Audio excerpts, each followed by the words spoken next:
player. We are into pick and ban now, though. So let's leave matchups for another day. Yeah. Have a look at the draft. Draft time. Whee! Lots of bans, pastry time. Well, Brom, Callista, Azir, and Bardo banned out there. I like the respect. I just noticed that. That's actually the best. El Bardo has been taken off the Rift pastry time. I don't blame them, honestly. Nope. Dumbledore is a Bardo god. He certainly is. We just saw Licorice clean up as well. Siva and Graves will be the last few bans. So Echo first pick there for Thaldron, who will be playing in this game. Fabulous absent this time around, but I'm sure we'll see him throughout the tournament. Yeah, that's actually interesting. They chose Fabulous throughout the finals brackets of SuperMassive's run in the Turkish League. Opting into Thaldron this time around could be a stylistic choice. Swiper gives us his signature hover. Yep. He's his favorite champion, Tales of the Tryndamere. Hasn't played it in a while, unfortunately. I think he has like 1 or 2 professional games on the champion. But always loves to hover it. We'll see what the Chiefs are actually looking to pick up, though. It's actually banned. He'd play more of them, but his coach banned him from playing it. So plain and simple, not allowed. I think first and foremost, though, the Echo being locked in is another massive pick for SuperMassive. You don't want to say it's a SuperMassive pick. It's actually quite important. You can flex it between mid and top. It does well into the pick that Chiefs have actually just locked in. Yeah, Maokai Kindred, excuse me, actually the pick. So Echo, heard it from Sol, the tank buster, loves the 1v1 those tanks. So Yang do a nice job in the lane with the Gragas, interestingly, is kind of a more of a bruiser style tank, but Maokai definitely a pure tank. Swiper's been on the hard tank train for pretty much most of the back end of their season. Yeah, he has been, because he doesn't really need to do the carry role anymore. Spooks has stepped up in that particular area and has started to carry much more heavily for his team. With Maokai being locked in compared to the Gragas, however, from the last game, it's a little bit harder to push out an Echo. Your trade potential is there, but not as consistently as a Gragas may be. Every time he just drinks from his massive keg and just bops the keg on top of the Echo. And then Echo just never wants to stop chasing you. As there's Gragas and Poppy actually picked up there. So that is 3 pretty flexible champions. It's safe to assume at this stage in the game that it's Echo mid, Poppy top with the Gragas jungling. That is the common lane assignment. As the Chiefs, I love it. That's an Easter egg if there ever was one. But I can tell you right now, I don't think they'll be picking that again. Because they lost with draft. SuperMassive's draft, by the way. Yeah, this is, speaking of real drafts. Yeah, as 3 champions that you could lock in on Summoner's Rift at all, those are 3 of the strongest available to you at the moment. All they're really missing is the carry roles, and I say carry roles nicely, meaning the bottom lane, and Dumbledore is a primary carry of this team. I would agree. But there's Trundle and Lucian actually locked in there, so it looks like a bottom lane finished up for the Chiefs. They'll give last pick over to the mid laner, and there's a Chu actually going to lock in that Ezreal. Dumbledore may be considering an aggressive support. The thing is with the Chiefs, remember, the Trundle Lucian lock-in being the bottom lane secured, is it? The bottom lane secured. True. Remember that one of the only teams that I've ever seen in the world flex Maokai as a support. And that is the Chiefs, that's right. They do love to flex it. At one point, I think I heard them joke about, hey, you know what, Swiper? We should just flex every champion. They'll never know what we're picking, but they do actually flex this one. Speaking of flex pastry, Lysandra actually was that pick in there flex as well. City. Yeah, I have no idea. I know where Ezreal's going. So Poppy support. Okay. So yeah, it's going to be Poppy support with Echo top. They could still change between, like, again, that is just a giant flexible, like, we're in a gymnasium over there. We'll give Chiefs 20 seconds to lock in their last pick and then maybe see where these are going. Looks like Chiefs are last picking their mid laner, so not too many surprises for their lineup. Although always fun to see if Swiper and Agent want to play swapsies with their champions. And Ryze was left open, I completely forgot. But it is, Super's clearly been practicing because he does last pick it here. Yeah, so they lock in that Ryze, and they knew the matchup for the Ryze this time around. There was no Anivia to be the kind of counter pick in that respect, and they make sure that when they lock in the Ryze, it's in the right situations. They've got the conditions that have been met. And the Chiefs have got a very well-rounded team composition. So does SuperMassive. Yeah, I think, definitely a little bit more engaged maybe on the SuperMassive side, although I think it's maybe just weighted in different spots. Understandably, the big playmakers there are going to be Nara and Dumbledore with the Lysandra and the Poppy. I feel like EG maybe not as enabled on a pick like Trundle, and a lot of power in Spooked and Swiffer's hands once again. with the big carries in Rising Kindred. There definitely is, and the question to me is, do the dynamic duo return? Yeah. Do they look to focus and get each other ahead respectively? The Rise in particular was hovering that cleanse as well, actually going a very defensive summoner spell, and to me that just says the Chiefs, they want to scale. Yep. They want to get to that late game team fighting, but I mean, they're against the Poppy, Gragas, Echo, Lysandra. Yeah. You can't really just freely get to the late game. You're going to have to earn it. Yeah, I mean, Ezreal maybe takes a little bit of time to scale up, but the sheer amount of engage that the Supermassive have access to is potentially pretty scary. Don't forget, of course, the Lucian there for Radiant. Very solid AD carry. It's been actually, I think, the most popular AD carry, certainly already in the tournament, just based on 2 games that we've had, and now with another draft. There's always I mentioned like Spooks and Swiffer need to have a big game here, but there's always the backup. And that's Rady. He's pretty good backup. Well, he's one of the better backup tools that you would want. I think it's the best that he is considered backup, though, for the team. I would always look at the Chiefs roster and say that the primary carry should be Swiffer or Swiper, and then give no, I guess, implications to Raider of saying you have to carry this game. Just let him play his own game out, and you'll notice that from that he starts to perform a little bit better naturally. Yep, Lucian definitely a big champion for him, but we are going to move out onto Summoner's Rift. Oceania will play for the first time in the tournament, and so will Turkey, as it's the Chiefs versus Supermassive Esports. Thaldrun going to move his way out. Top Echo. Double TP there as well, actually, for the Supermassive side. I'm a little bit sad we didn't get Bardo. He was banned, man. I know. The Dumbledore is the Bard King. He's also the Faker Slayer. He is. It's almost like they banned him for a reason. Hey, man, that's the kind of work you get done on Bard. I don't think I want to give it to you either. No, that is a good point. Looks like everyone's just going to set up pretty normally here. No one's been too keen on some sort of invade or deep vision, but have had a couple lane swaps already. So we'll see where these where the lanes end up. Chiefs generally like running 2v2s, at least locally.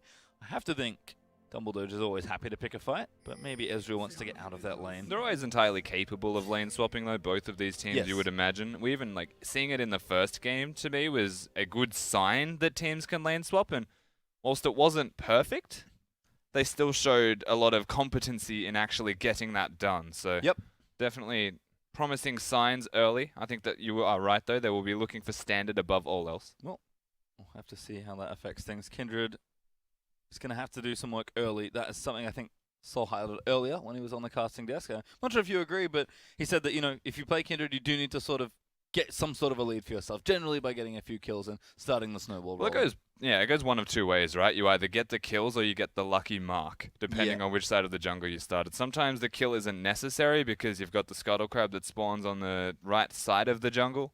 Could seamlessly work towards kills, but yeah, it is important that you don't fall behind. Yeah, and I think Devour Kindred is one of those things. It's now standard where you generally... You do good things on Kindred by playing just normal proactive League of Legends. Spooks has been much more proactive this season as a jungler. His Kindred's been wonderful to watch. Nidalee was open, but didn't want to take it this time around. Yeah.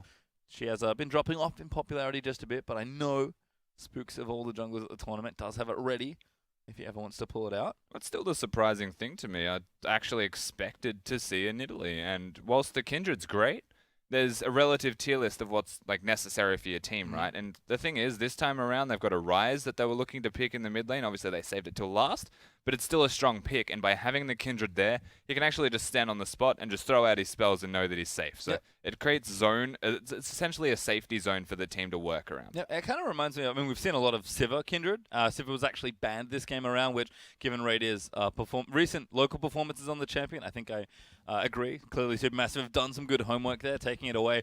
But Sivir Rise is a great combo. Kindred Sivir is a great combo. I feel like teams don't want to play as much Rise when they don't get Sivir, but they'll still play because he's just such a strong champion. And I feel like maybe you're sort of patching together like another different Rise comp, and Kindred maybe fulfills the role that comp needs. Yeah, to an extent. Rise is definitely just a strong enough champion on his own. You may as well just lock that champion in if it's available.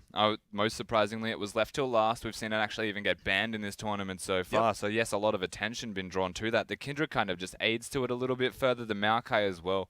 Trundle to disengage. I think that what the Chiefs have got complements the low-range carries that they have, and that is a lot of tanks that can stand in the front, and carriers that are in the back are going to be able to protect one another.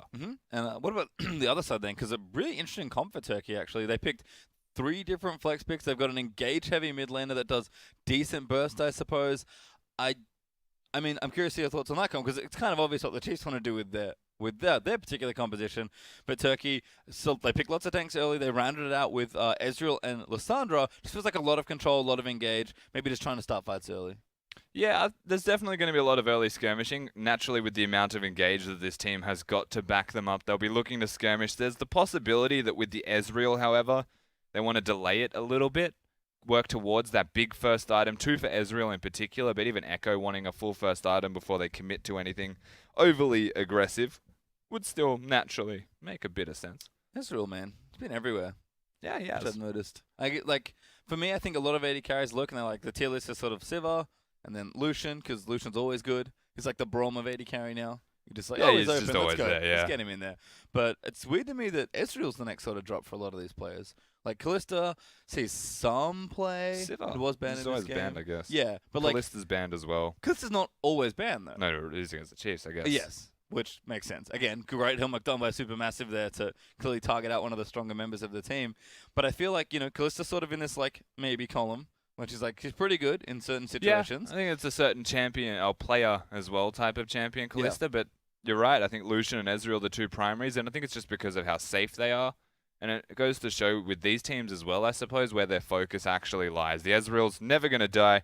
The Lucian can run certain risks, but generally with the cooldown reduction from the Essence Reaver, probably not going to die either, and you actually find yourself safe. Whereas you go for something like the Jhin, you actually run the risk of being caught out of position time and again. Things like that can always run that risk. Yep. And I think I like the Azir ban there as well, because we have started to see Azir just really pick up. I feel like there are counters, but I feel like teams are just saying, you know what, I don't want to have to deal with this pick. And it's interesting that Azir is getting more attention than Ryze currently. That might change as the tournament goes on. That's the wonderful thing about a tournament with this many games, with so many different teams, is that over the course of the week, effectively, will develop kind of its own mini metagame. And I feel like the round robin was, kind of move things through. But to have Azir banned and Ryze picked is so strange to me. Yeah, honestly, I agree with it, and in particular because it's the Chiefs playing against it. And I can say this time and again, there are 2 defined counters to Azir that everybody wants to play. That is Varus and Zed. Yep. And we're not seeing either of those being picked. We saw it in the first game and actually didn't work out. Very surprised about that, by the way. Coming into this game, we know the Chiefs can play it. They've actually played it twice in the regular split, once in the finals, and they made it work every single time. They haven't lost with that composition, but still, they respect Naru. They respect his power on Azir in particular. It's something that he has played time and again. Every time we come to an international event, it's like Azir's back in meta. Hello. Naru's here. Just happens to work out for him. But yeah, definitely a respect ban. And I will say holistically, from all of the bans that the Chiefs got rid of, very much respect. Yeah, I love it there. And again, teams are prepared well. I think the last one maybe is the jungle, actually, because we've heard quite a lot about jungle today from Sol, because again, he was a former professional jungler. Graves actually being banned. I love it, honestly, from the Chiefs, kind of like as far as their draft goes, just because like we know Spooks wants to play Kindred in Italy. I'm sure he can play Graves as well, but I feel like you just take it away, maybe challenge the jungler, end up with Gragas, which is a fine pick, but I feel like everyone can play Graves. But not everyone can maybe play Nidalee or Kindred. So if you're a Nidalee Kindred player, you take Graves away, you actually open up a lot of options for yourself, because most people likely default to something like Elise or Gragas. Yeah, and I think primarily, I'm not sure if there is an actual reason behind this. I have started to note, though, that Graves is always picked into Kindred. Like 100% of the time, for some reason, to me, and I was thinking about it, it's like, well, Kindred presses the Lamb's Respite, Graves just saves the ultimate. The second it ends, you pop it, and there's actually no net gain by the Kindred team whatsoever, unless the ultimate utility is used to get themselves some kills in response. But generally, everyone just walks inside of the Beyblade arena and turns golden themselves. I think it's a little bit difficult, but I do like the Graves ban. It says to me perhaps they wanted to pick that Kindred early. Well, quite possibly, as we do pop ourselves back into the game. Thank you very much for sticking with us as we are moving through the delays. Fingers crossed. As actually almost 2 minutes into this one, looks like level 1s have settled, but it is standard lanes. For the first time in the tournament, we'll get actual proper 2v2s and not crazy upside down ones. The Swiper is already in a bit of early trouble. Yeah, Swiper, it makes sense that he's going to struggle a little bit. Level 1 and 2 are the danger points for a Maokai. It even wants standard lanes, and the reason that I say that is primarily because whilst it's great to help your jungler start, you get saplings, you could take the raptors. If you start with the sapling toss, you just lose lane. Yep. And so you actually want to start with something else. Is these two in bottom lane? See him again. It's almost like we're back home. Ejim and Rady hit level 2, go straight aggressive, and actually get a flash out of Ashu. Do use the exhaust though. Hey, we never left Pastry, we're still here. That's true. But you're right, the level 2 aggressiveness, something that you'll get used to seeing, honestly, from these two if you get standard lanes. Is almost predictable. Almost. Too predictable. Gragas are going to clean out his blue. Red, sorry. Spook, sorry. They're going to get his blue buff. He's level 3. Maybe looking to tag up Gragas. Does have a mark on that Raptor side. Not a bad time to pick a fight. About to find each other. Could be an issue though. Ooh, a little low there on the Gragas. Doesn't No get smites. the Raptor. Yeah. Let the games begin. Don't reset. Oh, he's angry. He's pieced out. Swiffer's going to join him as well, but Nara's a little bit more threatening early on. Good pressure though. The games are on. He's going back to it. There's a ward. Oh, there is a ward there though. Yeah, Spooks is going the long way. Oh, I like this a lot. Now this could be trouble. Yep, he's going to get aggressed on. Spook's looking for it. He's going to actually force a flash. And he's got the smite. Not quite back up yet, but he should be able to take this. Barrels in! Gets his mark stolen. Oh, close, but not close enough, Spooks. No smite available. It's a small victory in the scope of things, given that his flash was taken from him. So lots of health now gained by Spooks and advantage, which could mean more. Certainly could, but getting fall back to that Scuttle Crab. Missing your first mark as Kindred though, always a sad time. But able to pretty cleanly take that out, pick up the Crab and continue jungling. We'll see if Spooks can maybe apply some more jungle v jungle pressure. As Ejim and Achu gonna see each other. Gragas able to clear this out. And maybe look top lane for some pressure. Swiper though holding on as Thaldron does get the early aggression down. And mid lane nice and even on CS there. But no, it doesn't have access to that TP. Swiffer pretty much forced to take cleanse in this matchup. Yeah, he definitely needs to have that cleanse. Lissandra as well as Varus are the two champions where you'll like 100% of the time see it or it's just a big mistake. Jungle pressure always going to be a big deal in this middle lane. But having the cleanse there means it's a lot more difficult to execute on that. These two are just persistent. Yeah, aggression again, but Raider actually kind of low. I think maybe chunked up by some Mystic shots there. Jim gonna have to work overtime on the Targon stacks to try and keep him healthy as Spooks. Once again, just trying to find Stormaged, but he's actually top side. Looking for Swiper, who's quite low on mana. He's out of mana. Parallel Convergence, he's going to tag him, and now they'll see Gragas. Good attempt, but Swiper able to dodge that gank. Yeah, the idea was right, but Swiper without mana knows that he clears as much as he can and he has to piece out. Even Naru was up here, yeah. Aggressive early stuff from this Turkish team, but nothing gained just yet. Well, back in bottom lane, 2v2s once more. Dumbledore does take himself some damage. But Ejim trying to play up nice and aggressively. Lucian though, doing well, as you're also able to fight pretty well early on. The Swiper does burn that TP in towards that top lane. Go for Dark Seal actually, so had that Corrupting Potion already. So Doran's Dark Seal. Corrupting Potion, I guess, rather than, what, double Dorans would be your other option? Yeah, instead of going the double Dorans, he has the Corrupting Potion, so those 3 potions are going to be 25% more efficient on each one. Makes life a bit easier when you're losing lane by champion matchup only. So being able to stay healthy actually more important than winning the lane directly, and so that makes a lot of sense. Sacking a item buy timing perhaps on his first item, but should be perfectly fine. Yep, seems fine. As Echo hasn't gone back yet. They're unlikely going to use that TP or possibly the ultimate to get himself back to lane if necessary. Swiffer though with a tier up already. He's also going to make his way back. Looks like Naru still has that TP and a Catalyst, so able to hold on to that summoner as well as another battle will ensue. This time for a pink ward. Ejim and Spooks teaming up. They'll be able to take that for themselves. And Gragas goes in. Wants to try and get the damage down, but he's been slowed by the pillar and the Kindred. Naru threatening with the ultimate though. The Chiefs make sure not to pick a fight that could result in Naru blowing them up. Yeah, but a very inefficient pink ward from Stormage, which is, you could tell he was a little bit angry about that one. Just placed the pink ward down and immediately killed by the Chiefs. No big deal, nothing doing just yet, as naturally this is going to continue to happen. Yep, Swiper just pretty much forced to tank hits and get CS. Keeping up nicely actually, but Thaldron always has pressure in the lane. Echo, Graspy Undying, pretty good. And that's the thing, right? Like, even if Maokai forces an Echo out of lane, he can just ult back to lane and be perfectly fine. He's got the teleport that he can then save and influence the rest of the map, where if Swiper wanted to match it, he would have to teleport to lane. Yeah, and that was the first back he made as well. Was with the ulti, went back and got the Spectre's Cowl. as Spooks will get this mark, taking out the Scuttle Crab here. And once again, putting some wards down and maybe looking to invade. The Raptor camp is up. Both jungles actually have their skirmishes. Looks like Naro looking for the blue buff though. Stormage going to go ahead and give that one over. But it's pretty Sooner or later. There we go. Nailed it. But it's been good early pressure here by Spooks. Just trying to keep tabs on Gragas. Even got the flash early on. Couldn't follow up really. No kills just yet here. 8 minutes in. It's been relatively quiet.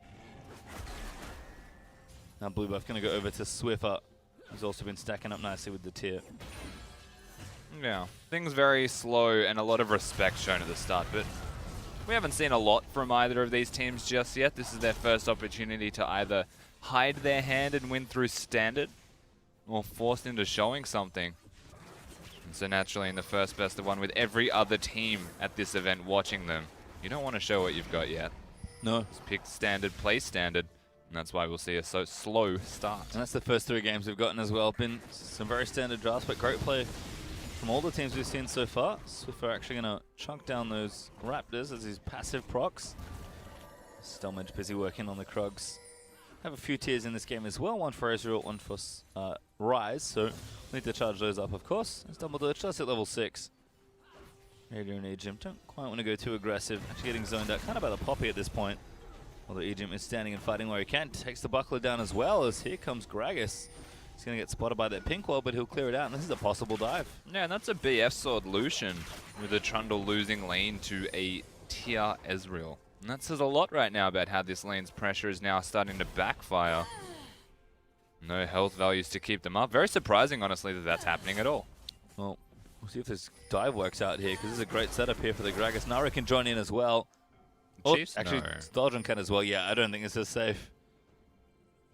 Oh, wow. There's a teleport. There's the TP. Oh, good flash from Rady, though. Gets him out to safety, but Nara going to chase him in. Ulti's good. Gragas ulti moves him back as well, and the CC chain's massive. Gragas with the first blood. Yeah, there's no way he's getting out of that. Naru with the lockdown. Very easy to follow from Stomaged.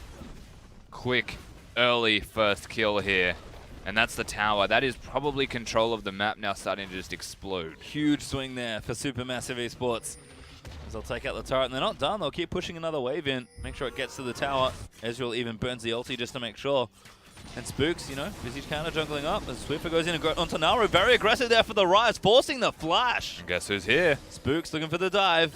Swiffer is going to line it up, but Naru is going to get himself out of the way. Good use of the claw to make sure he stays safe.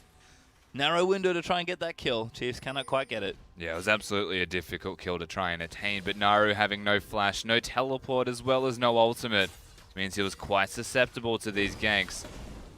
Swiffer, however, he is not afraid of anything. No, certainly not. Egypt's here as well, actually, as Dumbledore gets a 2-man ulti down, but it's just to sort of kick them out of the way. Swiffer with a nice bit of lane pressure, despite the fact that Naru went bottom lane and was able to pick up the kill.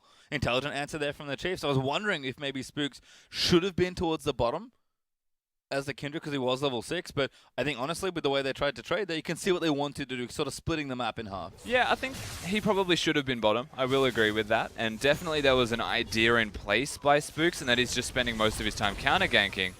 As that was even a forced flash from Swiper. Yep, surprise Ezreal. Apparently scary enough Yeah, to force weird. the flash away. But Chiefs are going to group and try and take this turret down. Spooks with the recurve bow, so there's actually a pretty strong pushing squad. That was also just a big mistake from Swiper. I mean, plain and simple, they took the bottom lane turret. You would imagine the immediate response from taking that bottom lane turret is to go top lane. Again, that's accelerating the map, and it's not putting yourself into a frozen lane, but Swiper has to blow the flash. He's now on wave clear duty against people that he doesn't really want to be against. Yep. He's also the teleports. I would imagine he even leaves that lane soon and goes bottom. And that, again, that could be a, once again, bit of an uneven trade here. Chiefs get that bottom tower though. They could keep going though. Push through here. And yeah, look to pressure, I guess. This is actually a trade that can. So a smart move would be to keep up with. teleport to a minion as Swiper. Actually keep that push going, but he didn't do it. No, he's actually stayed top. He's got full health and mana, but can't really save it. And the Chiefs have to wait for a wave. Now they can't placed commit. a ward for him. Interesting from the Chiefs. They didn't hard commit to anything. I feel like that would have actually been the right move. Is Swiper actually going to defend top though? Because that's an interesting Yeah, so he's eventuality. able to hold 1v2. That's the interesting contrast to it. It's Lucidity boots tier for an Ezreal, so the damage isn't massive. Oh, once again though, Nara locked up. Oh my god, that claw. Actually can't believe he managed to take it, but he just had enough time on the end. It's got a buffer period at the end of it where it looks like you're not going to be able to take it, but for some reason you can. Because animations. Yep. Well, Rodavader's done for Naru. Rodavader's almost done for Swiffer. This could be trouble. Oh no, he body slammed the Raptors. Yep. Naru in, but he gets locked up. Swiffer going to get ulted back there as well. And Rise lives. Yep. He didn't even use a summoner spell? Nice. I don't know how that happened. Okay. Well done. Swiffer's a wizard. Manages to magic his way out of that situation. Actually a wizard. It's a very suitable skin. I'm a bit miffed that I can't work it out. Oh, EGM does try and block Dumbledore coming in with a pillar. Actually successful. Yeah, that was really well blocked by Ejim on the Poppy Dash in particular. So you can block a lot of things with a Trundle Pillar. So you can stop the Poppy. That's one of the harder things to block. Trundle Pillar stops everything. Yeah. Blitzcrank hooks, you know it. Ooh, trouble. Radiant. Maybe going to get 1v1 tier. Does zoom out of the way. Now pops the Culling down. Actually very well played by Radiant. But Achu is going to use that flash to keep himself safe. Had the heal as well. In fact, that was a very elongated bait as Dumbledore is going to force the heal out of Ejim, but he's going to ignite him down. The Dumbledore slays another. And now looking for Ejim. Might even get 2 out of the deal here. Needs a wall. Ejim trying to path very, very effectively, but here comes the Gragas. Another great player is going to keep him alive, but Achu cleans him up. Yeah, they get themselves the second kill. It was a delicate 1v1 between AD carries. But at the end of the day, Dumbledore, he does a lot of damage on this puppy. Yep. Turns out the supports are the equalizers in the 1v1, which makes a lot of sense. And there's a tower going over to Supermassive as well. Swiper trying to work on this, but can't really do too much. Just slap it a few times, but 2-1 up in turrets now for Supermassive. The Chiefs actually pretty far behind in gold already, approaching 3K. 14.5 minutes into the game. Is the Rift Herald now the next target? Yeah. That definitely is a not promising prospect for the Chiefs fans and Oceanic fans at the moment. Supermassive, however, looking stellar in terms of their rotations now around this map. They're starting to get it together, accelerate the map further, and even through level advantages they have. Like, Dumbledore was level 8 when he went in there to kill Raider. It's the same level as Raider. 101, the carry support. Yeah, it's leaps and bounds ahead. Truly a carry from the bottom lane. As Dragon does go over to the Chiefs. So Kindred will get those stacks. Actually did delay it long enough to make sure she got the full benefit out of the buff. And Rodavader's now up for Swiffer. So it certainly does feel like the early power's coming up for everyone here. Essence Reaver done for Radiant. Sheen Manamune done for Achu. So even he's kind of strong. And Echo with the Iceborne as Ejim and Dumbledore once again will do battle. Dumbledore gets a slam in. Ejim now caught. Good flash. But forced to burn the summoner. So it was a good flash, but was it necessary to be there fighting someone that, again, it maybe supports, but he's still 2 levels above you? There's no reason to be taking these people on in the middle of the map where you don't have vision deep enough to see the Gragas. Stomage is honestly everywhere right now. Spooks has not existed, which is really unfortunate for the Chiefs at the moment. But once again, this just comes down to proactive play from Supermassive. It's been great to watch. Like, once again, is another proactive move. Yep, Naru roaming in towards the top lane. Ejim swoops in to defend. Good ulti, though. It's going to catch Ejim, and there's the Lysandra ulti for the alley-oop. Naru getting another kill. This jungler is phenomenal right now. The Gragas has been hitting these kegs like it's nobody's business. And they get another. Oh, Swiffer again. They're looking for a Chu now in the mid lane. He's going to keep going for it. Q lands in. Snares good, and Swiffer gets himself another solo kill, but now the TP is going to come in. Does have the cleanse, but he doesn't have his flash. Now we're going to look to try and take another trade. I don't think Swiffer can do it. He's going to try and turn around the passive procs again. He's going to try the spells in. Swiffer! Oh my god! He dodges the Q! This is delicate. Spell vamp from the ulti actually is enough to keep him a little bit alive. Okay, so he has no way out. There is an Echo about to cut him off. Naru comes in again. Swiffer dodges in, but here's Thaldrent. He can't get away from this, but he snares up one. Needs a few more spells for it. Throws the Q in. Swiffer finally getting chased down, but he made such a big effort of it. It took a long time to take him down, but the Chiefs still are not responding to any movement that Supermassive make. Took 30 seconds to take him down, but they're not going to get anything for it. They might get top. Yeah, they actually lose. But it's still a trade. Yeah. It's a net loss. Certainly is. Not a trade they want to make here. As Raider is able to take this turret out, but 3-2 up in turrets for Supermassive is great for them. 3K up still as well. A Swiper. This is cute, but he's going to chill out. Get some damage down onto Thaldrent. Thaldrent, not too worried. That was an out trade. Call it a day. Yep. Lane's done. Off we go. All right then. Still edged. Clearing those camps, going to go back and probably has a big bite to make after his recent endeavors, making plays around the rift. Righto, round 2. Thaldron wins this time, protects that pink ward, takes out that trinket ward. Spooks is going to take this red. It's warded. Rappercent's going to proc. Spooks will clear that out, and now take the red for himself. 14 Devour stacks so far, make it 15. So halfway there, as he does take out the red buff. He's stacking all right. They don't really have control of neutral objectives enough to accelerate him either, so he's just going to be stacking at a stock standard pace. Whereas the flip side of the map's damage has been putting in overtime. He's even got challenging smite to take people on. Less about the vision, which they still have enough of through pink wards. It's more about killing, and it's working. Certainly been good to see how proactive SuperMassive have been. We kind of expected that with the team comp, but certainly echoing in their play here as well. This top lane is actually a big point of contention now between teams. Super actually could die here. Dumbledore moves in for a kill, but actually get locked up here. Poppy support, not that tanky. Spooks though gets kicked out of it, but Swiffer still going to chase in. Needs the last Q, but it's not quite enough. Rady though, he's able to get the snipe down, and now Stomach in trouble. Another snare could spell the end there as he is going to go down to Swiffer. The Chiefs finally answer back for 2, but Naru's busy pushing mid lane. Yeah, 2 big setup kills here for the Chiefs, and the easy thing about that was that they set up for an extended and predictable period of time there. Supermassive gave enough time for Chiefs without any control of the map to just kind of walk in and say, we know you're going to be up here, and catch them completely unaware with just assumed rotations. Very well done. Once again, Swiffer doesn't need his teleport. He is starting to step up, though, in this game. Yeah, Raider and Spooks actually grouping for this tower. They should be able to get this as EJ moves into cover. Naru, it did push mid down, but his Lissandro didn't really get too much damage done to it. Thaldron going to try and steal this blue, but Swiper may have actually caught him out here. Ejim also going to move in as the pillar.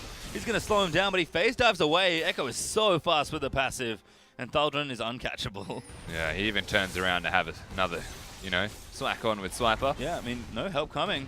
Swiper actually may have to worry about never ending. The rest of the team coming. Thaldron actually almost getting a 1v1, but Swiper not really going to die. The Spirit Visage Maokai, oh my god, he's not done. So that sums up top lane nicely, doesn't it? Yep. Not really going to die. Thaldron actually still chasing. Good dodge of the stun there by Swiper. Spooks is now here as well, and he actually has no help here. Now Spooks has arrived. Red Buff's going to tag him, and Thaldron's like, yeah, alright, I'll live. Maybe. Maybe. Did, like, Spooks not get over the wall properly, or did he just try and poke him from the Gromp? No. One of life's questions. Oh, blue buff goes to Stomach. Very good steal. Despite Swiper tying up Thaldron for about 40 seconds, Chiefs still couldn't get their blue buff. It does feel like the controls are a little sloppy in the early stages here. Supermassive been all over the map, looking good. No, top laners just basically play Twister together, and they became a pretzel. That's just what they spent the last minute doing. Well, they're untangled now. Looks like they are going to go back and maybe get a shop in. Thaldron actually does spend some of that money. Spectre's Kalbami Cinder. So the very stock standard Echo stuff here after that Ice Pawn. And it's not going to get easier for poor Swiper to fight him. Power though, definitely in these mid laners, Naru and Swiffer. Oh yeah. 2 items done. Rod of Ages plus 1 more. Ceres for the Rise and Abyssal there for the Lissandra. And now Dragon over to Supermassive. Going to get one for themselves.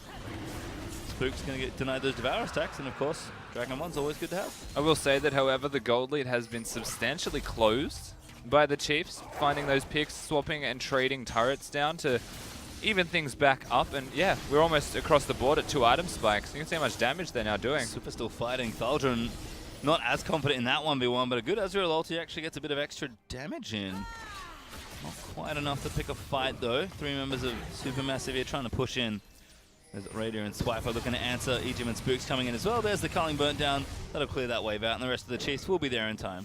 Yeah, but Supermassive don't look like they want to leave the bottom lane at all. Thaldron with the advantage, able to take down turrets like clockwork, having a Sheen as well as an auto attack reset on this Echo.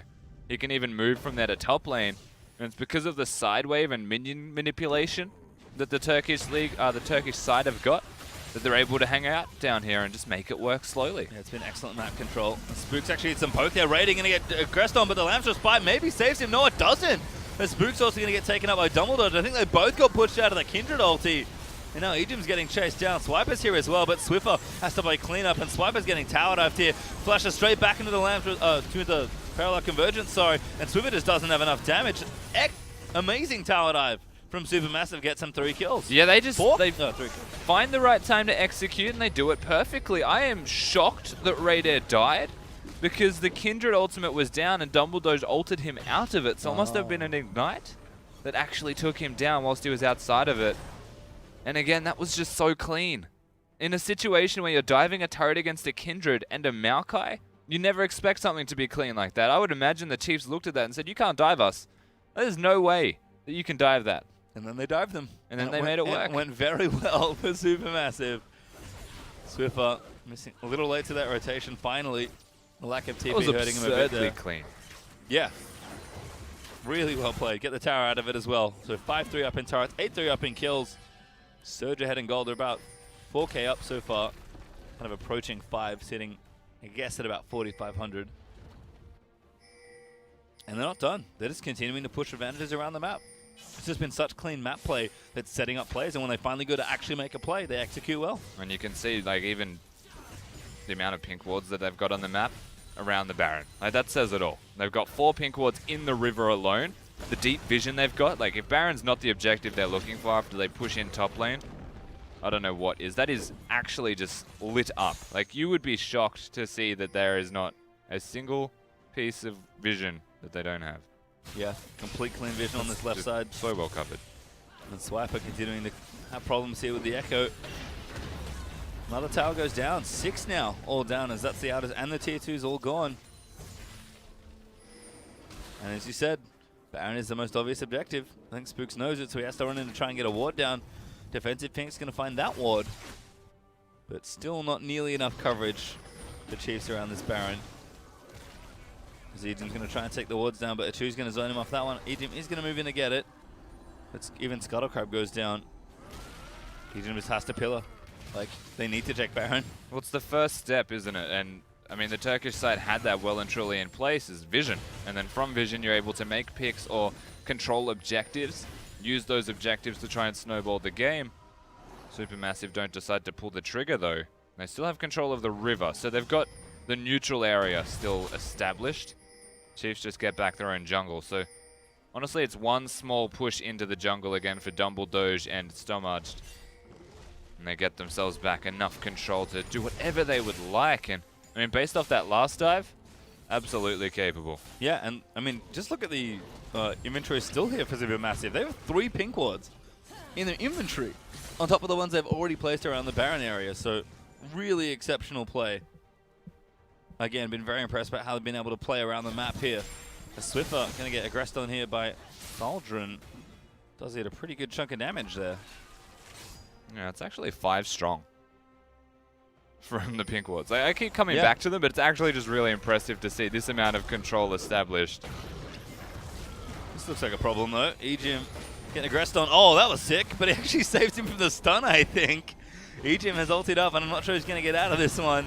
Not too tanky as the ult is going to wear off, and here's the rest of the team. Culling down there, and Tanaru for a bit of poke. But it just kind of tickles a Swiper, actually. Aggressed on as well. Chiefs, you do not want to fight here, but SuperMassive do want to fight you. They have no choice. He has the TP. Absolutely, you must stand and fight. Naru moves in, ties up Swiper. Swiper does get a lot of health back. He's still alive for now, but the rest of the team's in a whole host of trouble. Achu's going to take him out. That's another kill onto Spooks, and it's just a clean house here. SuperMassive take 4 kills. And this is just a dismantling of the Chiefs right now. SuperMassive are looking phenomenal. Their team play, their movement, their decision making, and even their team fighting when it comes to execution has been crisp. Yeah, it really has.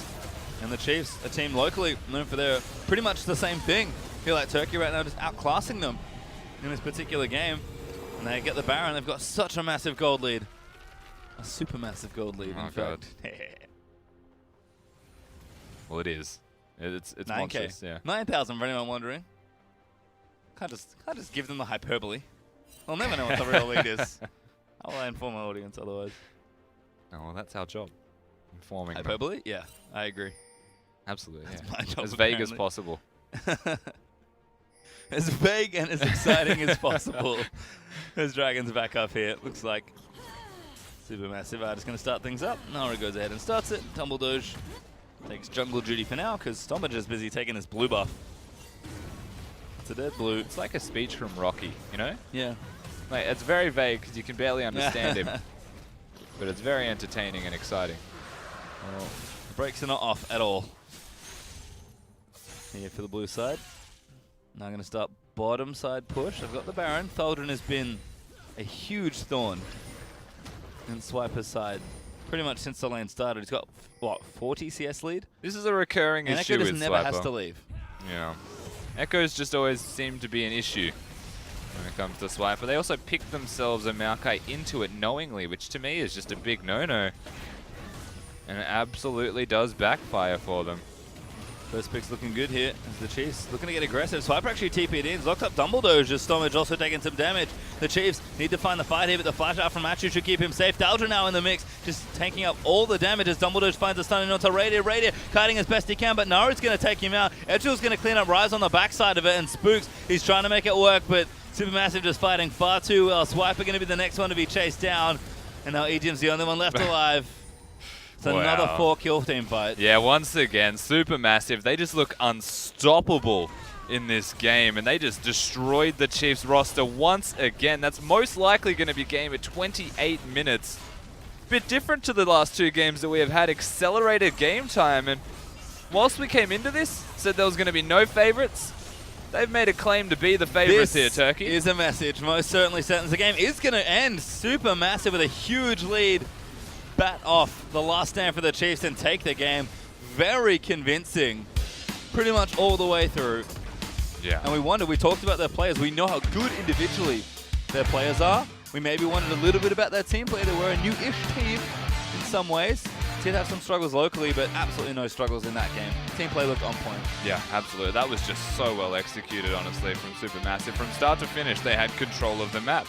They won a laning phase with the Tyrion and Ezreal, something probably shouldn't have happened, you know, against the BF Sword from Illusion, but all things considered, when it came to the crunch, they just decided they wanted to speed up the pace of the game. They did that. Chiefs had to play to that tempo throughout, and that's where it really unfolded. Yeah, and you can see the last fight there. You get the point, right? Like, they have to do something, and they almost made a go of it, but I think for me, I'll look at that game and I'll see, yep, like strong landing, great map rotations, excellent play from the Gragas, Naru making plays on the Lissandra, but that tower dive for the bottom tier 2, that's what cemented it for me, because that's just such a beautiful play. And it's something we're seeing less of. It has been alluded towards a couple of times now, but tower diving is just impossible to execute on because there are so many champions. Alistar, Trundle's another great example, Maokai as well with the damage mitigation in an area.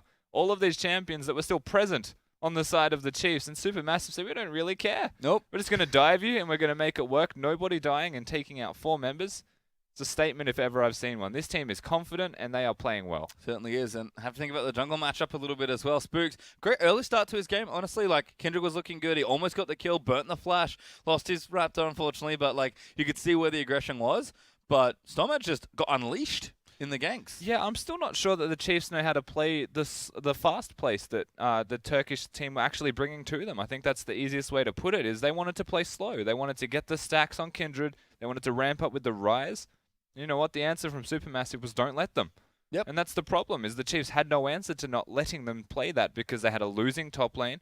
They had an even mid lane. It was a farm lane where Swiffer was doing well, but it was never going to win. What they were relying on was the Trundle Lucian to win the bottom lane. Like, outright needed to win that bottom lane. The opposite happened, and that's where the whole map just crumbled. Yeah, I mean, Swiffer did try and make some plays there as well. He was constantly being proactive on the Rise, but again, it's League of Legends is certainly a team game. I think Turkey were just playing around the map, and I sort of mentioned this in the game, like, locally, the Chiefs are known for setting up like excellent wards and objectives and then executing at moments, but usually playing around the map. I really just feel like SuperMassive were just a team that were doing that just a bit better. Quite a bit better, actually. Yeah, I mean, this whole game was just... the term better to me just sums up this game. Everything that you can do, Turkey did better. That was honestly the result here for the Chiefs. And that's a very unfortunate thing to say if you're a Chiefs fan, but tell you what, Turkey, they are making a run for it now already. Yeah, and after INTZ, you know, an upset loss, honestly, that's Hard Random, who did look quite strong, but it took a little while to close the game out. A strong first game, but very back and forth between the two Latin American sides. This is our first decisive game, really, of the tournament. And you have to think, all right, these guys are always the dark horse. Maybe you have to start shifting that title around. Maybe they get to be favorite at the end of the day. But I guess we'll find out. Certainly that first performance is a big message sent to the rest of the teams. The ability to close out is the most important thing. That's what we can take from all of these games. Everyone is waiting until 40 minutes, till like late Dragons, till late Baron fights, so they can actually secure objectives enough to close a game out. They just decided we can dive you, and that's a massive polarizing difference here. So honestly, what you can take from this is don't let them get ahead early. Yeah, and I think it's just important to, make sure everything goes okay. But we are going to have a look at the results and check in with where we are up to after the day. We do have, of course, a win to start things off for Isurus Gaming. A win there for Hard Random with the upset there versus INTZ. And then Supermassive, such a decisive win there versus the Chiefs. Oceania will have to look to their game against Hard Random later today, see if they can pick up a win on day number 1. But still, 4 good games to go. Pretty excited for the next one as well, actually. Detonation Focus Me versus Saigon Jokers. Should be a whole lot of fun, Rusty. Yeah, the last chance that we're going to see of these, the first time we're going to see the remaining teams in this tournament. So naturally a very important one. And I think we're going to see some heavy hitting games between these two just quietly. I think it's going to be quite good. And as always, the power-up is very strong for wildcard teams. I feel like every event, the teams just all get better. Certainly, the first 3 games have been I've really indicated that as well. But as far as hidden bosses go, Detonation Focus Me may just be at the best spot they've ever been for a wildcard event. They're actually the hidden boss of this tournament. You look at Turkey, you always call them the dark horse. You look at Brazil, you always call them the favorites. You look at Oceania, you always call them the middle to high of the pack. You never really know, but they're always there. Japan, you don't know, but right now, I think we do. Well, we are going to find out. So excited for that match, but it's just coming up after this. Saigon Jokers versus Detonation Focus Me will be up after this break.